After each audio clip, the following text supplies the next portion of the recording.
Paz do Senhor, meus irmãos, graças a Deus. Hoje, nossa lição de número 2, o nosso tema é E todos foram cheios do Espírito Santo. Então, nessa lição, nós vamos ver a promessa que Jesus fez para eles esperarem em Jerusalém até que do alto eles fossem revestidos de poder. O nosso texto do dia, que está em Atos capítulo 2, versículo 4, diz assim: E todos foram cheios do Espírito Santo e começaram a falar em outras línguas, conforme o Espírito Santo lhes concedia que falassem. Então, quem concede, quem faz a obra é o Espírito Santo. Não é algo nosso, não pode ser algo da carne, algo que a pessoa pense. Claro, nós falamos aquilo que nós pensamos. Porém, quem coloca essas palavras na nossa boca é o Espírito Santo. Línguas estranhas, profecia, alguns outros dons que quem coloca é o Espírito Santo. A nossa síntese. Conforme havia prometido Jesus no dia de Pentecostes, o Espírito Santo veio, todos foram cheios e falaram em novas línguas. Irmãos, alguns dizem que essas novas línguas aqui, tanto eram as línguas nativas daquele povo ali, que tinha muitas pessoas ali, pessoas que falavam outros idiomas, pessoas de outras nacionalidades, como eram línguas estranhas, ou seja, a língua que nós pentecostais chamamos de línguas estranhas. Então, alguns estudiosos defendem que eles falaram em outros idiomas e também falaram línguas estranhas. Em Atos 2, do capítulo 1, versículo 13, vai relatar quando que foi cumprida esta promessa. Quem cumpriu essa promessa foi Jesus. Jesus falou: olha, ficai em Jerusalém para que do alto fossem revestidos de poder. Que poder é esse? A ousadia de pregar, a unção de falar em nome de Deus. Aquilo que nós temos, quando usado pelo Espírito Santo, é muito. Aquilo que nós temos que não é nada, quando Deus usa, lógico, através do Espírito Santo, vira muito. Então nós vemos aqui que quem faz a obra, quem nos usa de uma forma extraordinária e espetacular é o Espírito Santo. Mas nós também temos que ler a Bíblia, orar, temos conteúdo para que ele possa usar. Introdução. Conforme Jesus havia prometido no dia de Pentecostes, o Espírito Santo foi derramado sobre aqueles que aguardavam a promessa. Então, não é somente ter a promessa, é aguardaram a promessa. Com certeza, irmãos, com certeza, muitos que ouviram Jesus falar acerca de esperar em Jerusalém para que do alto fosse revestido de poder, muitos não, mas pessoas, com certeza, pessoas não tiveram a paciência de esperar e foram embora. Mas aqueles que esperaram foram revestidos do poder de Deus, foram revestidos sim da unção do Senhor. E aqui no nosso tópico 1, a expectativa para a promessa, unidos no mesmo propósito. Então veja que Jesus, ele falou acerca de eles deveriam esperar em Jerusalém. Então não era para esperar uma pessoa só, era para todos esperarem. A promessa era para todos. E eles ficaram ali em Jerusalém unidos, esperando o cumprimento da promessa que Jesus tinha dito quando ele foi assunto aos céus. Então veja que aquele povo estava unido no mesmo propósito. Que propósito era esse? Que do alto eles fossem revestidos do Espírito do poder, que viria, claro, do Espírito Santo, que nós entendemos que é o Espírito Santo, como Jesus já tinha dito a eles. Então veja que eles tiveram que esperar juntos esperando acerca do propósito. Como eu disse, claro, muitos não quiseram esperar, não tiveram paciência de esperar e com certeza foram embora. Parte 2, oração indispensável para o cumprimento da promessa. Alguma coisa interessante, por quê? Porque eles esperaram, não somente esperaram olhando para cima, está demorando, não, esperaram orando a Deus, falando com Deus, usando aqueles que tinham para dialogar com Deus, se preparando para que pudessem ser revestidos. Por quê? Porque hoje nós tem muito a promessa, quem tem promessa não pode morrer, porque promessa, irmão, quem tem promessa morre e ainda vai para o inferno. Ah, mas você está falando isso porque na Bíblia diz, não. A Bíblia, a palavra de Deus, não está condicionada ao meu querer, ao meu desejo. Nós que temos que estar condicionados e inseridos dentro da vontade de Deus, que é através da sua palavra. Se nós estivermos dentro da sua palavra, a promessa de Deus vai se cumprir na nossa vida. Mas se nós não estivermos inseridos dentro da sua palavra, dentro daquilo que está inserido nas escrituras, nós não vamos receber a promessa de Deus. Então veja que a gente podia citar Saul. Saul era para ter morrido do jeito que morreu? Saul era para ter se matado, como nós já estudamos na lição dos adultos? Não. Nós vemos outros que furaram, que tiveram, que não souberam administrar a promessa, não alcançaram a promessa, e aí aconteceu o que aconteceu. E também nós vemos aqueles, como está em Hebreus, os heróis da fé, que eles, algo maior, eles tinham uma promessa de ter algo nessa vida, mas esperavam algo maior. O que era o maior? Era a espiritualidade. Então veja que, voltando aqui ao nosso assunto, que a oração é indispensável. Por quê? Porque através da oração é onde nós falamos com Deus e que Deus vai nos aperfeiçoando, vai nos moldando para que nós possamos receber algo da parte dele. No caso aqui, era o Espírito Santo que eles receberiam através da sua oração, através da sua busca e através da sua espera. A Bíblia relata que aqueles homens e mulheres perseveraram unanimemente em oração e súplicas. É como a Bíblia está dizendo. Eles perseveraram em súplicas. Não é somente orar, é suplicar. É muito mais do que oração. É um pedido incessante, com um desejo anelante por aquilo que é aquilo que está no coração deles de receber. Qual no momento era o quê? Era o Espírito Santo. Era sentir aquilo que Jesus disse quando ele foi assunto aos céus, acerca do poder que ele revestiria aqueles homens e mulheres. Então veja que eles desejavam isso. Então eles suplicaram, oraram e suplicaram para que esse dia chegasse. E com certeza, enquanto esse dia não chegasse, eles deveriam ter paciência. Senhor, me ajuda a esperar, me ajuda a esperar. Me ajuda a esperar a promessa se cumprir, toma em tuas mãos. Claro, irmãos, foram várias questões colocadas nessas orações. Claro, a gente não pode descrever porque a Bíblia não diz, mas assim como eles eram seres humanos, nós também somos. Então, de que forma que a gente espera a promessa quando nós estamos orando? Senhor, me ajuda a esperar a promessa. Senhor, me ajuda a ter paciência, me aperfeiçoa para que eu possa receber a sua promessa, para que eu possa alcançar a promessa do Senhor. Com certeza também foi a oração deles. A imprevisibilidade da sua chegada. O texto nos mostra que aqueles homens e mulheres estavam numa grande expectativa pelo cumprimento da promessa.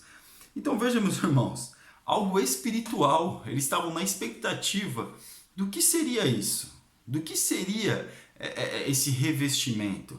E não somente do que seria, mas eles queriam receber isso.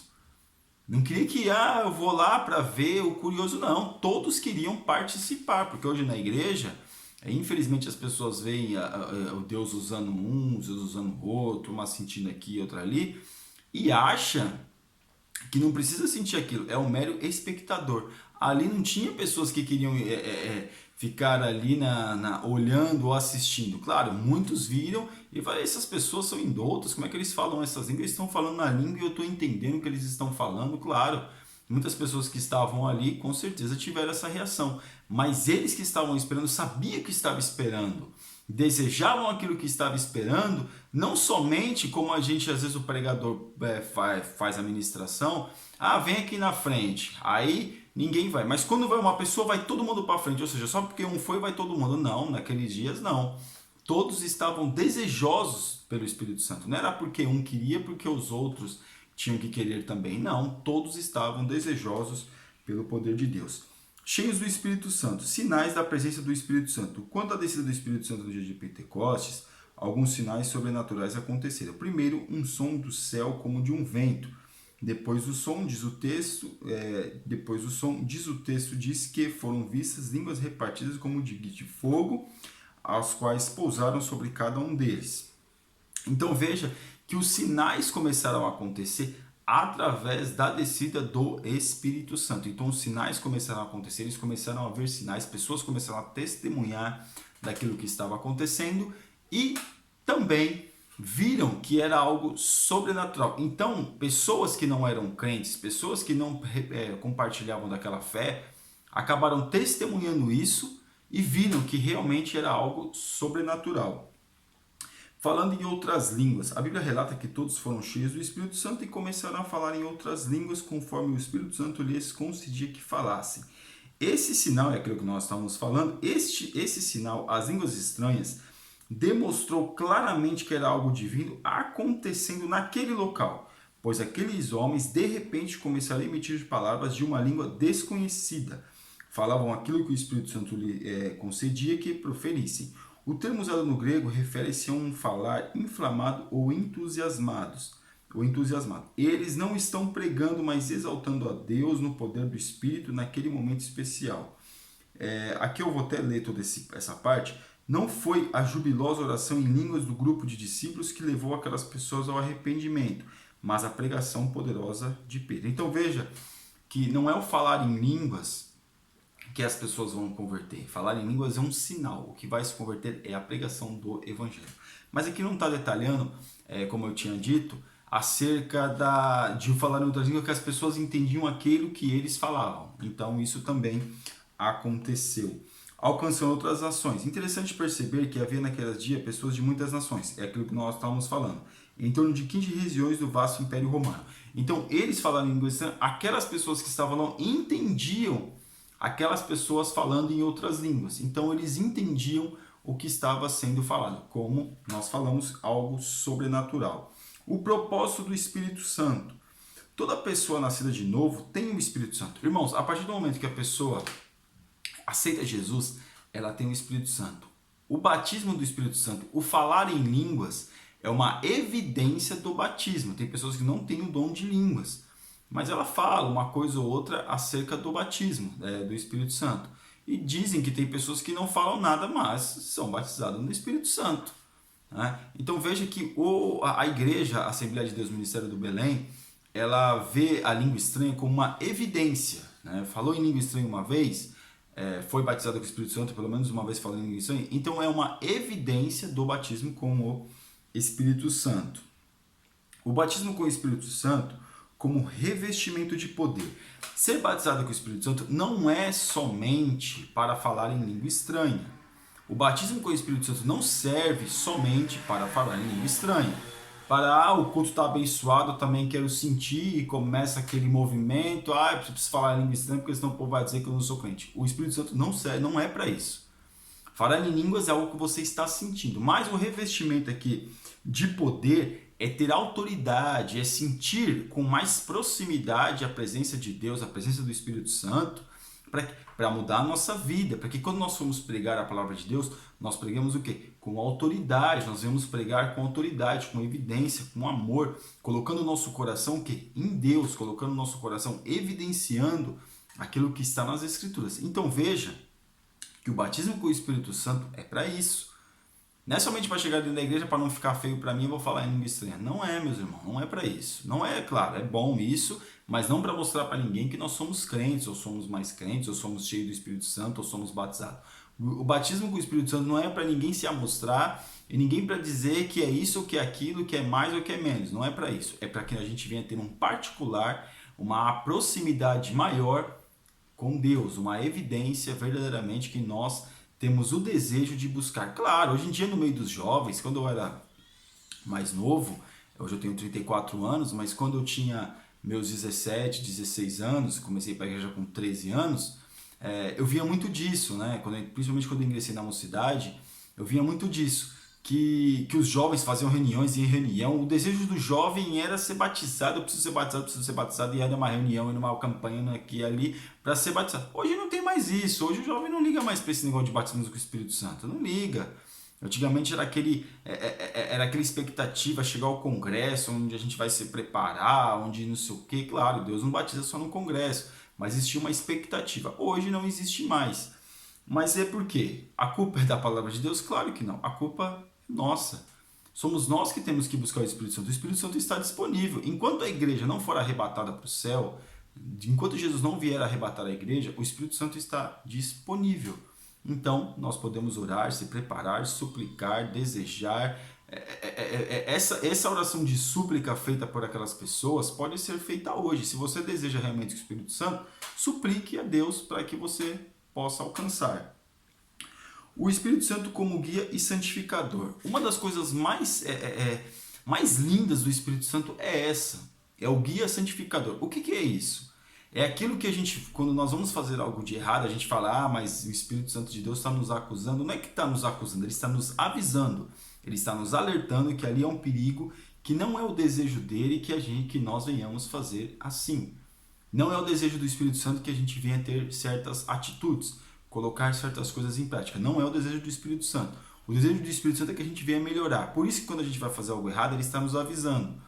É que a gente vem, mas fica me acusando, fica falando comigo. Claro, ele vai falando. Se a pessoa quiser fazer, a pessoa faz. Ele fala. Aí a pessoa vai e faz, ele coloca o desejo do arrependimento na vida da pessoa. A pessoa vai e faz de novo. Ele coloca, a pessoa faz. Tem uma hora que ele não vai mais falar. A pessoa está entregue à sua própria sorte. Mas o Espírito Santo, ele sempre vai falar conosco. Ele sempre vai falar dentro de nós para que a gente venha fazer a vontade de Deus. E a nossa conclusão. O Espírito Santo desceu para cumprir a promessa de que seriam cheios de poder para testemunhar por toda a terra. Essa promessa ainda é válida para a igreja hoje, pois Deus deseja encher e capacitar seus filhos para que cumpram a grande comissão. Ou seja, Deus deseja capacitar a mim, capacitar a você, para que nós venhamos fazer a vontade de Deus, verdadeiramente buscar essa condição de fazer a vontade de Deus todos os dias da nossa vida. Então, meus irmãos, busque o Espírito Santo. O Espírito Santo está falando conosco.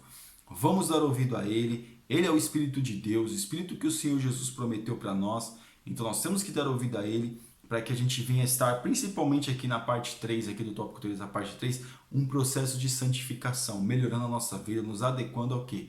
Quanto mais nos achegamos a Deus, mais Deus se achega a nós. Mais a gente sente a proximidade de Deus na nossa vida. Esse é o desejo do Espírito Santo. Amém, meus irmãos? Que Deus abençoe os irmãos. Em nome de Jesus, você ainda que não é assinante do nosso canal, está convidadíssimo a assinar. E que Deus te abençoe em nome de Jesus. Fique na paz. Deus abençoe.